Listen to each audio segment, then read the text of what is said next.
and welcome to the show, where we share the stories of the many who intersect with our healthcare system but are rarely heard from. My name is Kevin Poe, founder and editor of Kevin MD. Today in the show, we have Erin Paterson. She is a writer, and she wrote the Kevin MD article, A Patient's Perspective on Genetic Testing. Erin, welcome to the show. Thank you so much for having me. So we'll get into your article in a little bit, but first off, can you share your story and journey to where you are today? Well, when I was 31 years old, my husband and I decided it was time to have a baby. So we excitedly shared the news with my parents one morning over brunch. But unfortunately, the announcement wasn't met with the fanfare we had expected. It wasn't until then that we found out that a genetic disease might run in our family. It was suspected that my grandmother might have had Huntington's disease when she died. But when she died, they hadn't discovered the gene for Huntington's disease yet, so there was no way of knowing for sure. But what that meant was there was a small possibility that our child was at risk for inheriting the disease. Within a short 8 months, without my parents' knowledge, I made the decision to get tested and found out that I was gene positive for Huntington's disease as well. That means that I will get the disease one day, I just don't know when the symptoms will start. That also meant there was a 50% chance of passing on the disease to my child. So what I told myself at the time was, my life has value with HD, and so will the life of my child. So my husband and I decided to conceive naturally anyways. 1 year later, we still weren't pregnant. So we ended up seeking the help of a fertility doctor at a fertility clinic. We started off with treatments that were as minimally invasive as possible, but eventually we ended up doing in vitro fertilization with pre-implantation genetic testing. So by doing pre-implantation genetic testing, that meant we could use only the embryos that did not have HD. Mm-hmm. On our first round of IVF with PGD, all of our embryos had HD. So we decided to try again. And on our second round, we got 2 embryos that were HD free. And we used both of them, but none of them resulted in a pregnancy. After 2.5 years at the clinic, we decided we'd had enough and we gave up on fertility treatments. And we looked into trying to adopt, which in itself is a very invasive process. Fortunately for us, we were chosen to be the parents of a newborn baby girl through private adoption in our province. In all, it took us 5.5 years to have our child. And all through that process, I was afraid of people finding out my gene status. I was worried if they found out that people wouldn't want to be my friend. I owned a business at the time and thought customers would stop shopping at my store. I thought my husband would leave me. And the most terrifying thought was the thought that I would get turned down for an adoption because of my gene status. I really had trouble seeing myself as anything more than my disease. I kept my gene status a secret for a very long time, but keeping it one began to make it feel shameful, and I didn't feel like I was fully living life. And finally, I got sick of hiding it. So that's when I started writing about it. In the past 3 years, I have become an HD and infertility advocate. I regularly guest blog for sites like Kevin MD, The Mighty, and HuntingtonsDiseaseNews.com. And I have written a book which is coming out in the fall about my path to parenthood. I am also currently in the process of setting up a publishing company focused on publishing medical anthologies aimed at empowering patient communities. For those of my listeners who aren't familiar with Huntington's disease, can you give a brief overview of what that is and how is it passed genetically? So Huntington's disease is a neurological condition that slowly kills nerve cells in the brain, causing cognitive impairment, uncontrolled movements, and emotional issues. It's an autosomal dominant disease. So you only have to inherit one copy of the gene from one parent in order to develop the disease. And when they're looking at the gene that causes HD, they're looking at the number of repeats of the gene. Mm-hmm. So there's an area of repeats that's normal. Then there's a little bit of a gray area where you may or may not develop the disease. But then there's a certain number, which I believe is 40. If you have over 40 repeats, then expected that you will develop the disease in your lifetime. So let's transition now to the article that you wrote in Kevin MD. It's titled A Patient's Perspective on Genetic Testing. Now, for those who didn't get a chance to read that article, can you just walk my audience through it and share the story of why you decided to write it? Yeah, I wrote the story on Kevin MD because I wanted people to be aware of what it could feel like to live with the knowledge of what your future holds. Scientific advantages have given us the ability to predict diseases, but in many cases, such as my own, there's nothing we can do to stop them. So how is one supposed to live their life with knowledge of what their future holds? For me, getting a genetic diagnosis was a life-altering event, and it took me a long time to come to terms with the fact that I'm going to get HD one day. I still struggle with it sometimes. And my article highlights some of those struggles and how I have to hold on to so many conflicting views. For example, how do you live a peaceful life when you're afraid of your future?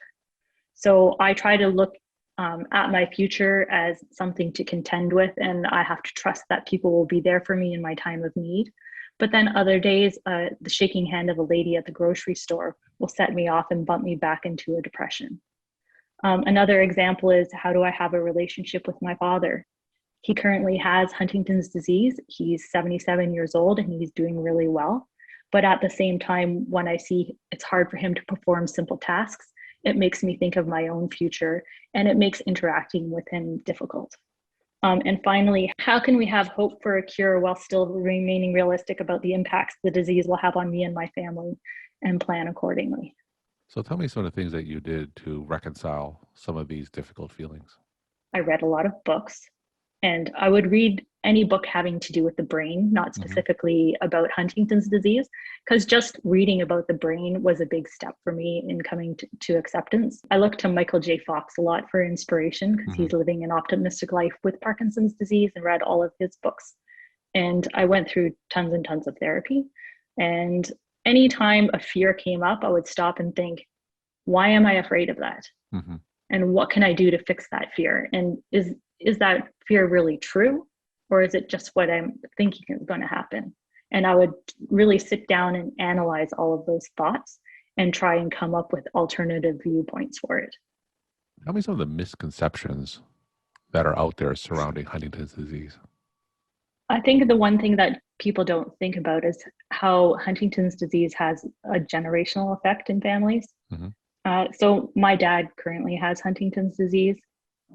His mother had Huntington's disease. I'm going to get Huntington's disease. So even for people in my family who don't test gene positive, they're still dealing with it in their family because there's multiple people in their family who are suffering from it. So one of the hardest parts for me about having HD in my family is the fact that I know I'm going to get it, and I have to watch other people in my family suffer with it or live with it and have challenges with it. And that can be extremely emotional and very mentally tough to deal with, especially when you're being a caregiver for that family member and trying to help them through their journey. It can be very emotionally fraught. Now, over the years, I'm sure you have had many interactions with the healthcare system. You briefly told your infertility story, and I'm sure you've had interactions with your primary care physician as well. Tell me about those interactions with the healthcare system as it relates to Huntington's disease. For Huntington's disease, for now, I just see a specialist neurologist once a year because I don't have it yet. But I also go in with my dad for all of his appointments. And they're pretty positive appointments. It's a clinic that specializes in movement disorders and Huntington's disease. So we haven't had any issues accessing the care that we need. And in terms of counseling, what kind of support have you had from the medical system? I don't feel like there has been much support from the medical system in terms of that. After I found out my gene status, I asked, what am I supposed to do now in the appointment? And they said, well, you just go on living your life. And I said, well, how am I supposed to do that, knowing that this is going to happen to me? How is that possible? And I was told I would feel better in about 3 months. And then when 3 months came along and I didn't feel better, I began to think, well, there must be something wrong with me if I don't feel better. So I had to seek out counseling myself, and I went to see several different therapists over the years to help me deal with the emotions associated with HD. Being gene positive for Huntington's, in an ideal world, what kind of support would you like to have for the medical system? I think that there needs to be programs set up. There are some group counseling, but it's very limited. So I think there need to be programs set up that are easy for people to access that we don't have to go searching for. For instance, people need emotional support deciding how to have a family. Mm-hmm. I felt like I was totally alone in that. Just me and my husband out here. I didn't know anybody else who had tested positive for HD. I was new to the community. I didn't have anybody to reach out to. And how are we supposed to make this big, huge life altering decision of whether or not to risk our child having the same disease? Was it even morally correct for us to have children? So just that in itself was something that we really needed support on. And then at the same time, my dad getting diagnosed for HD around the same time as me, and how do we support him? And as he's getting sick, what are we supposed to do to support him? So it would be nice if there were more supports available around that. There is a Huntington's Society of Canada that does offer some support, but it's just one organization. So it is a little bit limited. So tell me about that journey, about getting more information about Huntington's and where to get that support. Where did you go to do that research, and what kind of information did you eventually find that perhaps you could pass to the other listeners of this podcast who may be in similar situations? I would say that now it's a lot different since I was diagnosed. I mean, there's so much stuff on the internet available now that you can look up. And so many different websites where you can find information, and even online support groups. I eventually just started talking to people slowly about things and finding little connections and learning about people here and there who had HD. I went to some of the large conferences from the Huntington Society of Canada and met people there, and tentatively reached out to find out information, because at the same time, a part of me didn't want to know all of the details as well, right? Sure. Sometimes you don't want to know every single thing that's going to happen to you before it does. Mainly, I found support through private counseling. Sure. And the person who gave me that private counseling ended up being an infertility counselor, who I went to for infertility issues, and then ended up speaking to her about HD as well. Now, when you were telling your story, there was a point where you wanted to be open about Huntington's. At first, you mentioned there was a little bit of a stigma, and now you're writing a book, you speak about it. What made you change to being more open about Huntington's? I really felt like I wasn't living life. I felt like I was hiding a part of me whenever I'd meet new people and they'd ask me about what I do or what's important to me in life. I just felt like I couldn't be fully open with people, and I'm a very expressive and emotional person. And I just felt like I was always holding a part of myself back and always watching what I said. And when people would ask me about my family, and my family dynamics are a little awkward at the moment, I felt I couldn't tell the whole story of why my dad doesn't live with my mom, right? Because then it would open up more questions, and I was afraid of exposing that secret. So eventually I just got sick of that and decided, I don't care what other people think. I'm just going to start writing about it. And I wrote about it for the first 2 years and didn't show anybody anything I wrote. And then eventually, slowly over time, I got more confident and started, okay, I'm just going to try submitting to the Mighty and see if they'll pick up my guest blog post. And they accepted it, and that boosted me up. And then I just kept trying different places. And then eventually it felt normal to me to be writing about it and speaking about it. And I didn't feel like I had to hide it anymore. And all of the horrible things that I thought would happen didn't happen. I didn't lose my job. I didn't lose my friends. People didn't say, no, I don't want to be friends with you, or no, I don't want to hang out with you, or develop a relationship with you when I was meeting somebody new. So you've been writing about this for the past few years. You mentioned the Mighty, and of course your piece on Kevin MD. Go into a bit more detail about the response your pieces have gathered. I've actually got a lot of feedback from people saying, thank you for writing that. That's exactly how I felt. Or it's so nice to know that somebody else is going through the same thing as me. It's so nice that people are talking about HD, because it's a rare disease and not a lot of people know about it. I've even had responses from people who are relatives of mine going through their own medical issues, who didn't speak up about their own medical issues, going, hey, it's not the same thing, but I'm dealing with this. And because you spoke about your issues, it makes me feel like I could speak about mine as well. We're talking to Erin Paterson. She's a writer, and she wrote the Kevin MD article, A Patient's Perspective on Genetic Testing.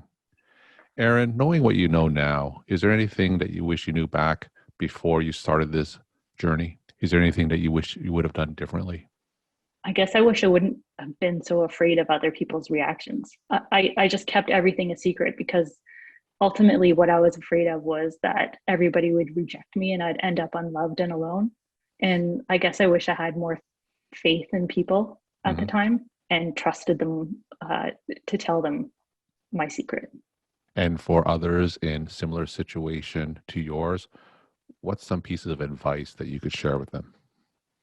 You could reach out to one or two support people that are not going to just say, don't worry about it, you don't even have the disease yet, that aren't going to say, oh, they'll probably find a cure before you have it. You need people who are going to support you and let you vent. And if you're having a bad day, to just call them up and tell them what's going on, and for them to just listen and say, I understand. So I would say it might only be one person or two people, but find those two people and lean on them for all the support you need. And don't worry about what other people say. And my final question, what's your take home message that you want to leave with the Kevin MD audience? Well, my take home message would be that genetic testing can have long term impacts on a person's life. And we have to consider the mental and emotional needs of people receiving genetic information. And we have to think about how this might impact our lives and provide them with the support they need, both before making the decision and once they've gotten tested. Because people need support with how to move on with their lives, how to have children, how to support their loved ones, and even how to deal with survivor's guilt, how to become a caregiver. But I think most importantly, people need support with how to find happiness again and how to find meaning in their life. Erin, thank you so much for sharing your story and insight. And thanks again for being on the show. Thank you so much for having me.